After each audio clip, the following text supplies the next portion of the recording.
Fala galera, tudo bem? Sou Felipe Cavalcante e sou professor de Biologia.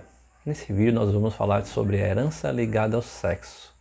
A herança ligada ao sexo é um tipo de herança sexual. Existem três tipos de heranças sexuais. Herança ligada ao sexo, onde o gene que determina esse tipo de herança está localizado no cromossomo sexual X, ou seja, tanto homens quanto mulheres podem ter esse tipo de herança. Tem a herança restrita ao sexo, que é uma herança que o gene que determina está presente no cromossomo Y, e como o cromossomo Y é restrito ao sexo masculino, esse tipo de herança restrita ao sexo, ela se apresenta apenas nos homens. E tem a herança influenciada pelo sexo. Nesse tipo de herança, os genes estão em cromossomos autossômicos, ou seja, nos cromossomos que não são sexuais, mas o sexo influencia em sua manifestação, como é no caso da calvície. Nesse vídeo nós vamos falar sobre a hemofilia, que é a incapacidade do indivíduo de realizar a coagulação sanguínea. A hemofilia é um distúrbio caracterizado por uma dificuldade em coagulação sanguínea.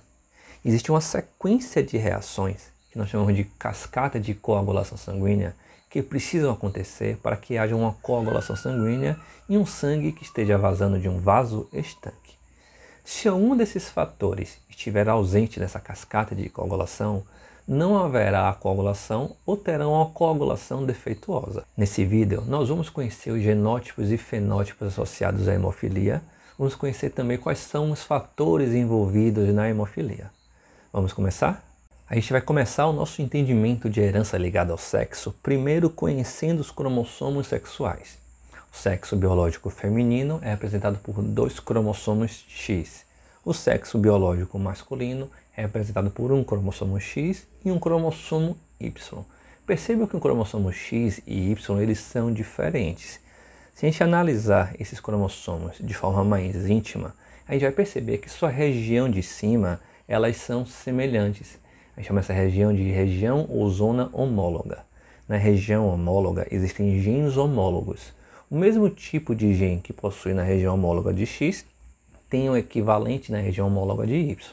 Se a gente olhar para a parte de baixo agora desses cromossomos, a gente vai ver que para o Y parecer mais ainda com X, falta apenas uma projeção, uma perninha, que não existe, fazendo com que a região de baixo seja conhecida como região heteróloga ou região não homóloga.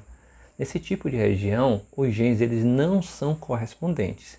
Um tipo de gene que possui de um lado, de um dos cromossomos no X, por exemplo, não terá um representante, não terá um equivalente em Y. Isso significa que essas regiões de baixo, as regiões heterólogas, carregam genes específicos. A região heteróloga de X carrega genes específicos para X, e a região heteróloga de Y carrega genes específicos para Y, ou seja, na sua região heteróloga não possui genes correspondentes ao cromossomo X. Se existe uma parte de X que ela é diferente de Y, que ela é específica para X, é nessa parte que nós vamos encontrar os genes que estão ligados ao sexo. Esses genes estão localizados na região específica de X, na região heteróloga de X. E como seria a representação genotípica de mulheres e homens com a herança ligada ao sexo sendo representada? Primeiro a gente vai representar o sexo do indivíduo. No caso da mulher a gente vai colocar os cromossomos X, 2X, e associados a esses cromossomos X, sobre escrito, nós vamos colocar a letra que representa a herança ligada ao sexo que nós estamos estudando. Coloquei a letra D. Coloquei um D recessivo em cada um, pois as mulheres só manifestam a herança ligada ao sexo quando o gene recessivo apresenta-se em dose dupla. Já no caso dos homens, como ele tem apenas um cromossomo X, para a doença se manifestar, para a característica ligada ao sexo se manifestar, é necessário a presença apenas de um gene recessivo, em um caso que nós chamamos de hemizigose. Existem 3 fenótipos associados à hemofilia: o hemofílico, o típico, ou seja, o não hemofílico, e o portador. No caso dos homens, como essa doença é uma doença ligada ao sexo e apresenta apenas um cromossomo X, basta se apresentar um gene recessivo para manifestar a hemofilia. No caso da presença de um gene dominante, é um homem típico, ou seja, um homem não hemofílico. As mulheres precisam ter 2 genes dominantes para hemofilia para não serem hemofílicas. Caso elas tenham um gene recessivo e um gene dominante, ela é portadora, porém não hemofílica. Agora, se a mulher tiver 2 genes recessivos para hemofilia, ela será hemofílica. E no passado isso era um problema, pois as mulheres hemofílicas elas não sobreviviam, pois ao chegar à puberdade e ter o primeiro sangramento da menstruação, elas iriam morrer com hemorragia. Porém hoje, com a descoberta dos fatores que estão envolvidos na hemofilia, pode-se tratar essas pessoas e elas não sofrerem mais com hemofilia. Uma mulher hemofílica tratada, ela consegue viver normalmente. Então, apesar de ser rara em nossa população, uma mulher para ser hemofílica precisa ter 2 genes para hemofilia presentes em seus cromossomos X. Agora que nós já conhecemos fenótipos e genótipos envolvidos com a hemofilia, vamos entender como acontece esse distúrbio. Normalmente, quando um vaso é rompido, existe uma cascata de coagulação, onde ao final é produzida uma proteína chamada de fibrina, que vai passar pelo vaso rompido, formando uma rede que vai estancar o sangramento. Em uma pessoa com hemofilia, essa rede ela é mal formada, pois tem uma dificuldade na produção da fibrina. No caso da hemofilia que a gente está estudando, existem 2 tipos de hemofilia. Hemofilia do tipo A e hemofilia do tipo B. A hemofilia do tipo A é um problema no fator 8. O fator 8 está indiretamente ligado à conversão de uma substância chamada de protrombina em trombina. A presença da trombina é importante para a produção da fibrina. O outro tipo de hemofilia é o tipo B. A hemofilia tipo B é uma deficiência no fator 9, que também indiretamente influencia na conversão da protrombina em trombina. O nosso próximo passo é ver os diferentes tipos de cruzamento envolvidos com a hemofilia. No primeiro caso, nós vamos ter um homem hemofílico, ou seja, ele é portador de um gene recessivo para hemofilia, casado com uma mulher não portadora e não hemofílica, uma mulher típica, pois ela tem 2 genes dominantes. No relacionamento desse casal, as probabilidades são de que saiam apenas homens típicos, não portadores do gene da hemofilia, uma vez que o pai, apesar de hemofílico, cede aos filhos o cromossomo Y, e a mãe, como cede os cromossomos X, e todos os X estão ligados a um gene dominante, todos os homens serão típicos, ou seja, não serão hemofílicos. No caso das filhas, todas serão heterozigotas, todas serão portadoras para o gene da hemofilia, pois sempre ela irá herdar um gene dominante da mãe e sempre irá herdar um gene recessivo do pai. A outra probabilidade de casal é um casal com um homem também hemofílico e uma mulher agora portadora. Ela não é hemofílica, pois possui um gene dominante, mas ela é portadora.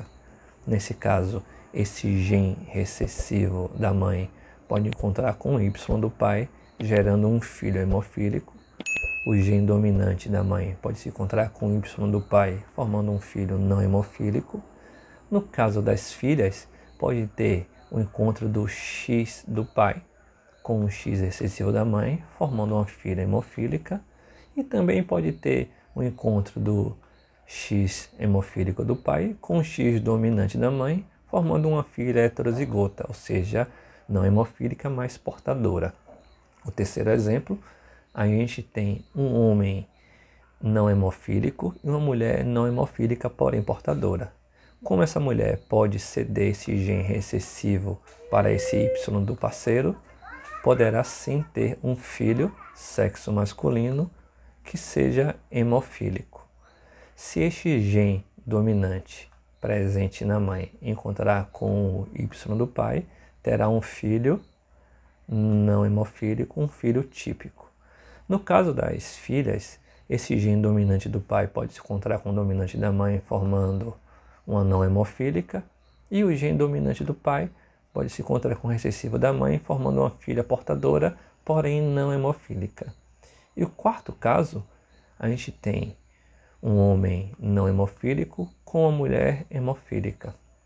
Desconsiderando os possíveis problemas associados à gestação e parto, vamos entender as viabilidades técnicas de um cruzamento.